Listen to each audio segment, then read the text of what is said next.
మిత్రులకు నమస్కారం.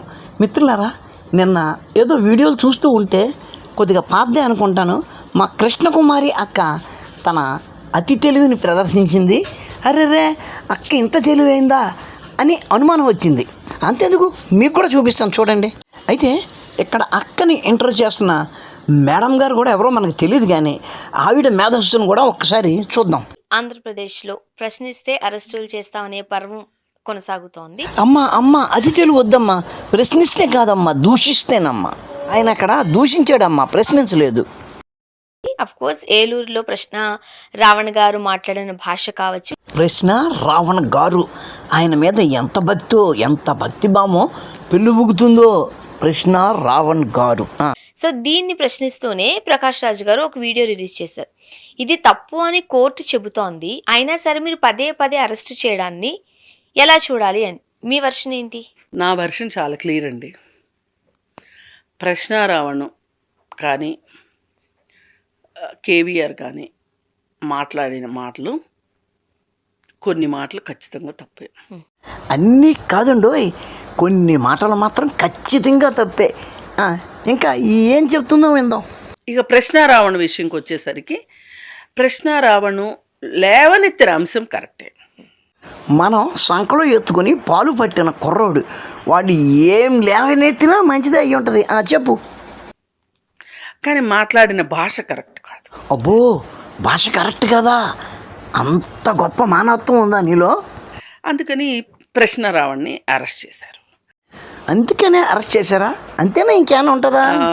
అంటే వాళ్ళు అనేది ఏంటంటే స్టేషన్ బెయిల్స్ ఇవి, కోర్టులో వచ్చే బెయిల్స్ కాదు. స్టేషన్లోనే ఇతన్ని అరెస్ట్ చేయగలిగిన సెక్షన్ అంటే ఇంటి దగ్గర నుంచి తీసుకుని వచ్చి మ్యాజిస్ట్రేట్ ముందు తీసుకెళ్ళి మ్యాజిస్ట్రేట్ ముందు ప్రవేశపెట్టి 14 రోజులు రిమాండ్ ఇచ్చేంత క్రైమ్ ఇతను చేయలేదు అనేది సుస్పష్టం.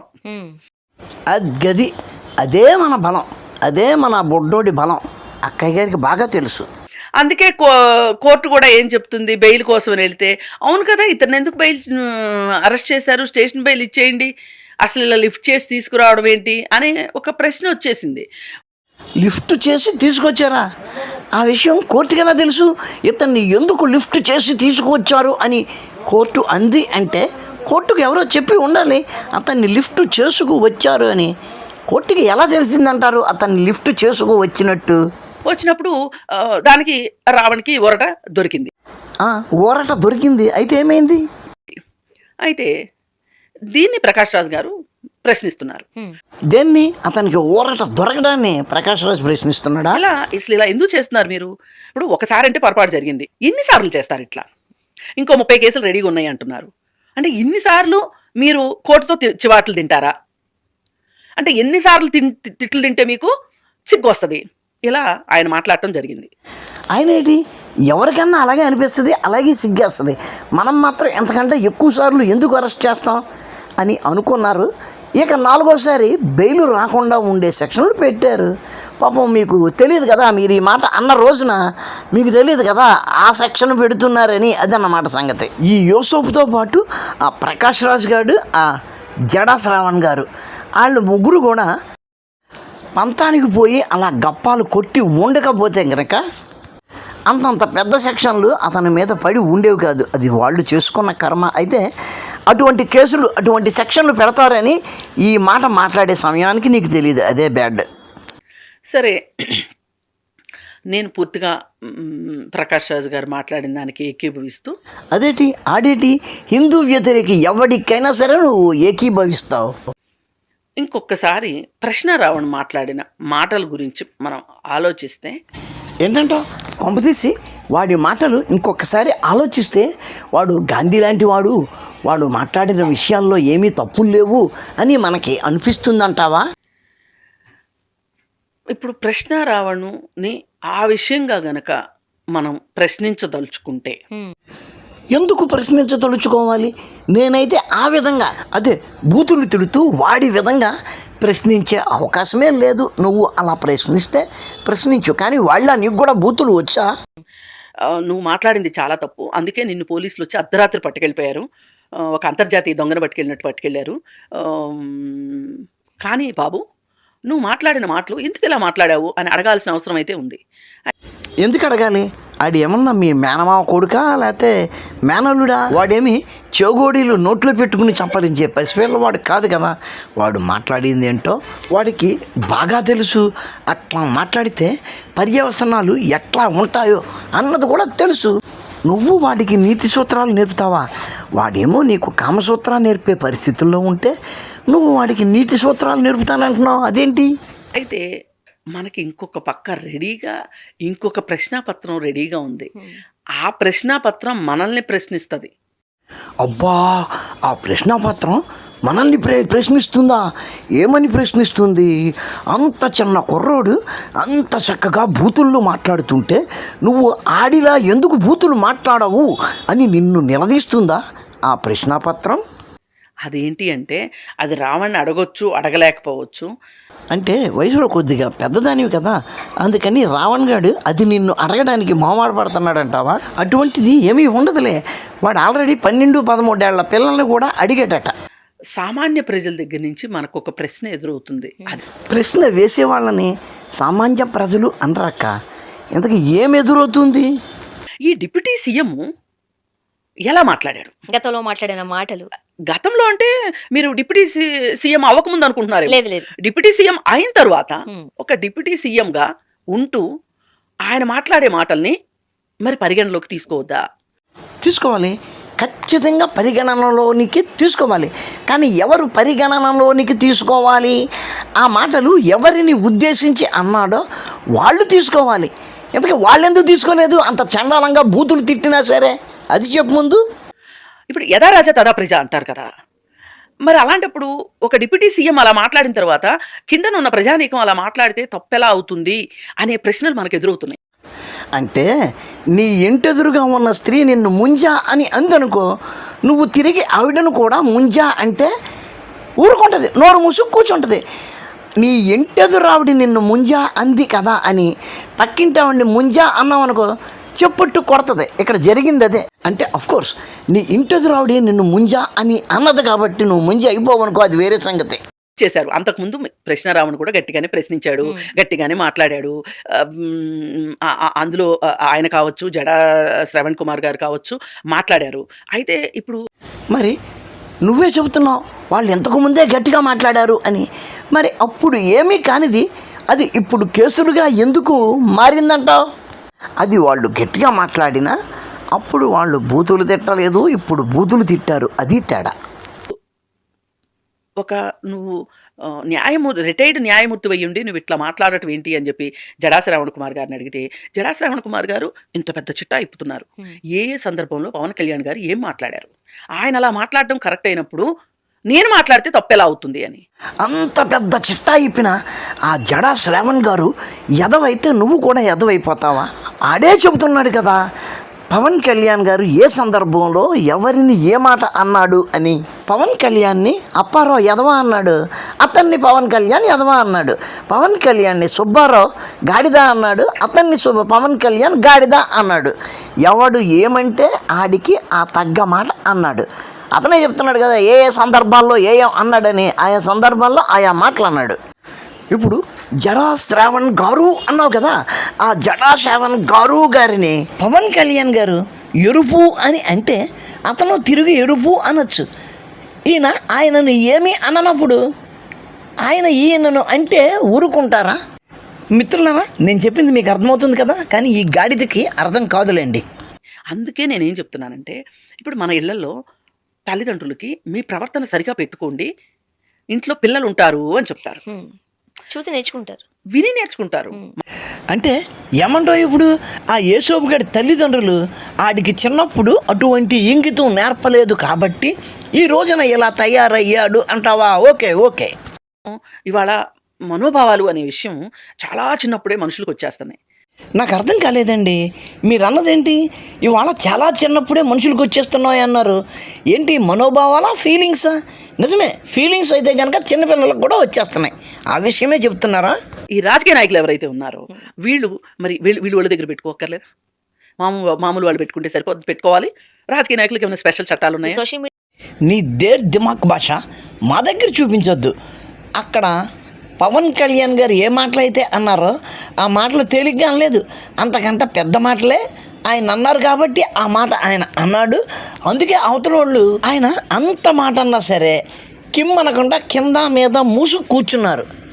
లేకపోతే అవతల వాళ్ళు ఏమన్నా ఎర్రిపప్పన వాళ్ళు తిరగబడి ఉండేవారు కదా. వాళ్ళు పవన్ కళ్యాణ్ గారిని అయ్యే మాటలు అనే ధైర్యం లేక వీడికి 4 ఎంగులు మెతుకులు ఇసిరి ఒరే నువ్వు మొరగరా అంటే ఆడు మొరిగాడు అంతే.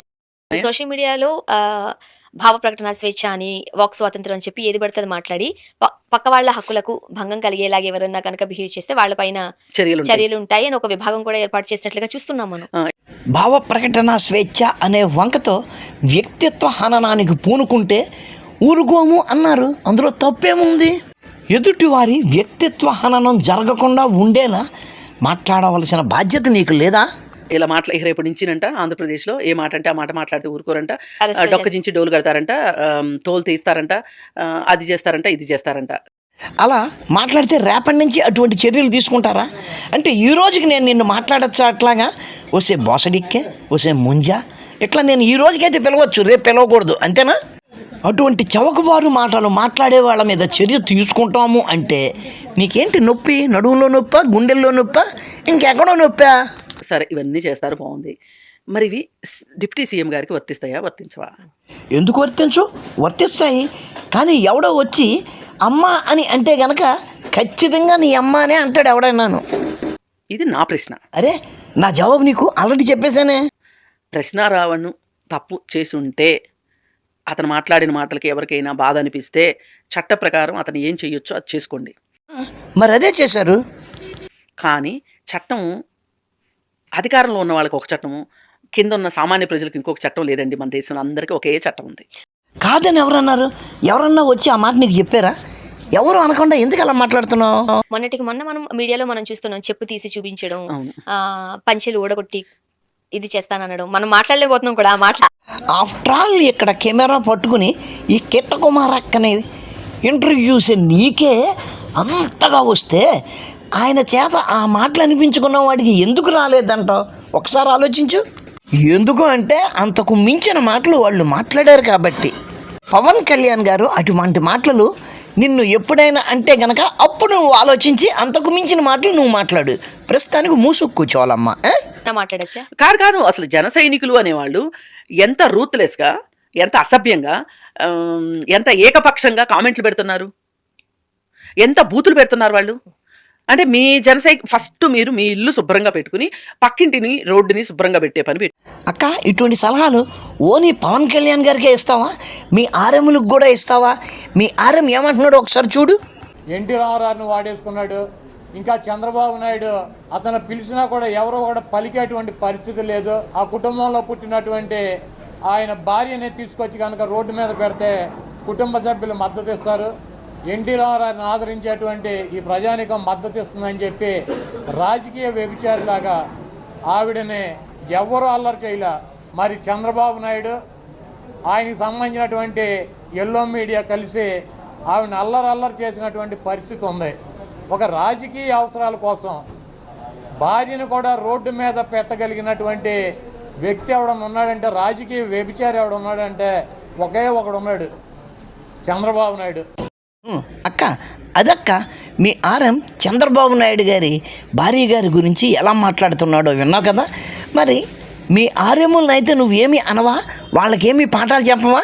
మీ ఆర్ఎంలు ఎన్ని మాటలైనా మాట్లాడచ్చు, పవన్ కళ్యాణ్ గారు మాట్లాడకూడదు, అంతేనా? ఇక్కడ ఆర్ఎం అంటే రీజనల్ మేనేజర్ అని అర్థం, అంతేగాని నువ్వు ఇంకేదో అనుకోకు. పెట్టుకోండి. ముందు నేను పవన్ కళ్యాణ్ గారికి ఇదే చెప్తున్నా, మీరు డిప్యూటీ సీఎం అయినంత మాత్రాన మీకు ఒక 2 కొమ్ములు, హిపోపటమస్లకు ఉంటాయి కదా, వీటికి కొమ్ములు ఉంటాయి కదా, అట్లా కొమ్ములు ఉంటాయని అనుకోమాకండి. అవునమ్మా, అవును, ఆయనకుండు మీకుంటాయి. మీరు ఖచ్చితంగా మీ భాషను మీరు సరిచేసుకోండి. మీ జన సైనికులు వాళ్ళ ట్విట్టర్ అకౌంట్స్లో కావచ్చు, సోషల్ మీడియాలో కావచ్చు, వాళ్ళ అకౌంట్లో ఎట్లా ఉన్నాయో ఒకసారి చూసుకొని అప్పుడు మీ ఇల్లు మీరు సరిదిద్దుకొని పక్కింటి మీదకి మీరు రండి. మరి ఆ పక్కింటి వాళ్ళకి మాత్రం ఇటువంటి సలహాలు ఇవ్వవా? వాళ్ళు ఏమైనా మీ ఆర్ఎంలా అంటే రీజనల్ మేనేజర్లా అని అడుగుతున్నాను అంతే. ఇది మటుకు మీరు ఇలా చెయ్యని పక్షంలో ప్రభుత్వం చాలా చాలా విమర్శల పాలవుతుంది. నీకు తెలుసో తెలీదో అసలు ఆ వైఎస్ఆర్సీపీ పార్టీ కానీ మీరు కానీ పుట్టకముందే ఈ చంద్రబాబు నాయుడు అనే ఆయన రోడ్డు మీద వచ్చి నుంచున్నాడు. ఏం చేస్తే ఏం జరుగుతుందో అన్న విషయం తెలుసుకోకుండా, ఏం చేస్తే ఎంత లాభం ఉంటుంది అన్నది తూకం వేసుకోకుండా చంద్రబాబు నాయుడు చిన్న పని కూడా చేయడు. అంత ఎర్రిపప్పేం కాదు. ఒకటి పొందాలి అంటే ఒకటి కోల్పోవాలి. ఆ పొందిన దానికంట కోల్పోయినది చిన్నదై ఉండాలి. అది లెక్క. ఆ టైంలో ఏది మీ గాడిదగాడు ఎవరు రావణ్ గాడిదగాడు మాట్లాడిన మాటలకి వాడిని అలా గాలికి వదిలేస్తే తెలుగుదేశం పార్టీ ఎర్రిపప్పు అయిపోతుంది. ఒక్కసారి ఆడికి సరైన ట్రీట్మెంట్ అంటూ ఇస్తే గనక మిగిలిన లోకం ఓహో అనుకుంటుంది. ఒకవేళ వాడికి ఆ ట్రీట్మెంట్ ఇవ్వడం వల్ల ఏమైనా నష్టం వస్తుంది అనుకున్నా జరిగిన మేలు కన్నా ఆ నష్టం తక్కువే ఉంటుంది. ఆ బ్యారేజ్ చేసుకునే వాళ్ళు ఆ చర్యకు దిగారు. ఇక్కడ మనం గాడిదల్లా వాండర్ పెట్టినంత మాత్రాన ఊడేదేం లేదు. ఇంకింతకంటే పాపం డిప్యూటీ సీఎం గారికి మనం ఇంకా గట్టిగా మాట్లాడడం బాగోదు. ప్లస్ మనం కూడా ఏంటంటే ఒక లిమిట్స్లోనే మనము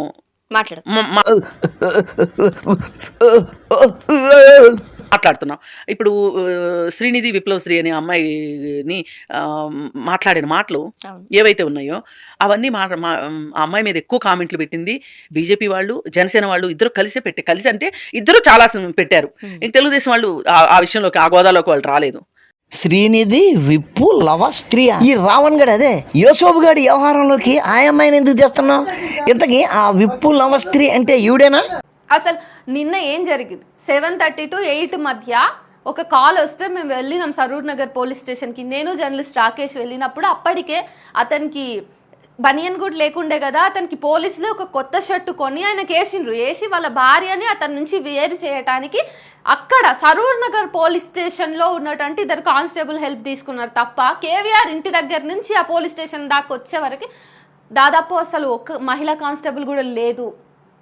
మన విప్పులవ స్త్రీ గారు కేవీఆర్ అనే జర్నలిస్టు అరెస్టు విషయంలో మాట్లాడుతున్నారు. ఆ కేవీఆర్ అరెస్టు సమయంలో ఒక్క మహిళా కానిస్టేబుల్ కూడా అక్కడ లేదు అని ఈ విప్పులవ స్త్రీ గారు చెబుతున్నారు. ఈ కేవీఆర్ అనే అతను మగాడే కదా, అతని అరెస్టు సమయంలో ఒక్క మహిళా కానిస్టేబుల్ కూడా లేదు అని ఎందుకు వాపోతుంది? అది ఏమన్నా కంపల్సరీగా రూలా? అసలు మహిళా కానిస్టేబుల్తో పని ఏంటి? అసలు ఒక మహిళను అరెస్టు చేసినప్పుడు మాత్రమే మహిళా కానిస్టేబుల్ అవసరం ఉంటుంది అన్న విషయం ఆవిడకి తెలియదా? పురుషుణ్ణి అరెస్టు చేసినప్పుడు ఎందుకు? అసలు ఒక మహిళను అరెస్టు చేసేటప్పుడైనా ఒక మహిళా కానిస్టేబుల్ ఎందుకు అంటే గనక ఎవరైతే ఒక స్త్రీని అరెస్టు చేస్తున్నారో వాళ్ళు ఆ స్త్రీని చేత్తో టచ్ చేసి నిన్ను అరెస్టు చేస్తున్నాను అని చెప్పాలి. ఒక పురుషుడు ఒక స్త్రీని అలా టచ్ చేయకూడదు కాబట్టి అలా టచ్ చేయడం కోసమైనా ఆ టీంలో ఒక మహిళా కానిస్టేబుల్ ఉండాలి. ఆమె టచ్ చేసి ఆ విషయం చెబుతుంది. అంతేనా? అరెస్టు సమయంలో ఆమె దేహం మీద ఏమేమి ఉన్నవి అన్నవి కూడా అరెస్టు చేసేవారు తనిఖీ చేసుకోవాలి.